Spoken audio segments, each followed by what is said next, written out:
dari kelas KPI 3C. Di sini saya akan menjelaskan tentang materi MK dari filsafat, yaitu yang berjudul model komunikasi profetik. Model komunikasi profetik ialah cara Nabi Muhammad SAW berkomunikasi dengan orang lain, di mana tujuannya bukan hanya menyampaikan informasi, tapi mengubah perilaku orang lain agar menjadi lebih baik. Pada intinya berkomunikasi sambil mendidik dan memberikan inspirasi. Contoh sehari-harinya ialah seorang guru yang tidak hanya mengajarkan pelajaran tetapi juga mengajarkan muridnya untuk gigih mencoba dan tidak takut salah. Dan selanjutnya ada tahapan dan strategi dakwah yang dilakukan Nabi secara bertahap, disesuaikan dengan situasi. Contohnya pada zaman Mekah Suriah yang bersembunyi-sembunyi, mulai dari lingkungan terdekat dan orang-orang yang sudah dipercaya, fokus pada penguatan dasar-dasar iman.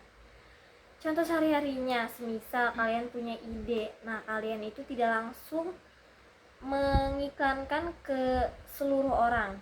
Kalian tuh mulai bercerita ke sahabat terdekat, keluarga.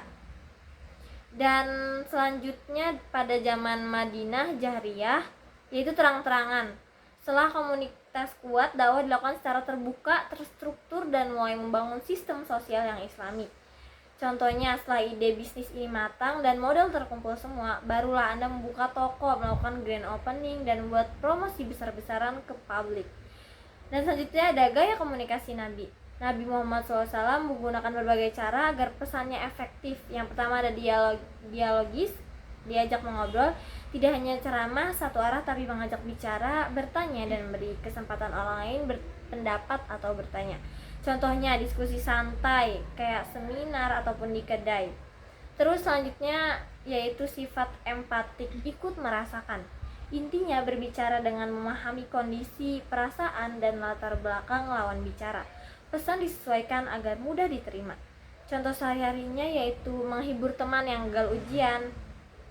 Dan selanjutnya ada sifat kontekstual, menyesuaikan keadaan.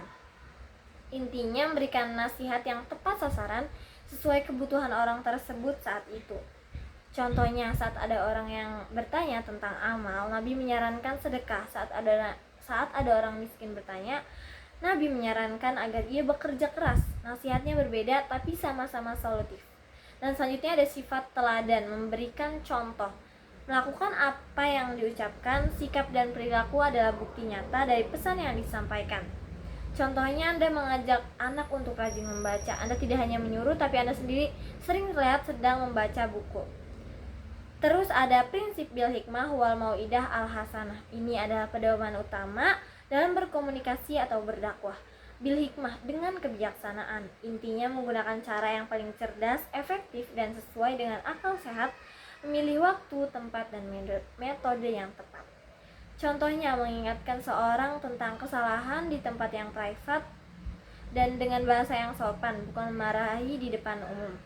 Terus wal mau'idah al hasanah, nasihat yang baik, menyampaikan pesan atau nasihat dengan bahasa yang lembut, menyentuh, dan penuh kasih sayang, tidak dengan cacian atau ancaman. Contohnya itu saat mengkritik pekerjaan teman, Anda bilang idenya bagus sekali, bagaimana kalau bagian ini kita coba perbaiki sedikit agar hasilnya lebih maksimal. Nah, daripada ini jelek harusnya begini. Mungkin sekian dari saya. Terima kasih. Wassalamualaikum warahmatullahi wabarakatuh.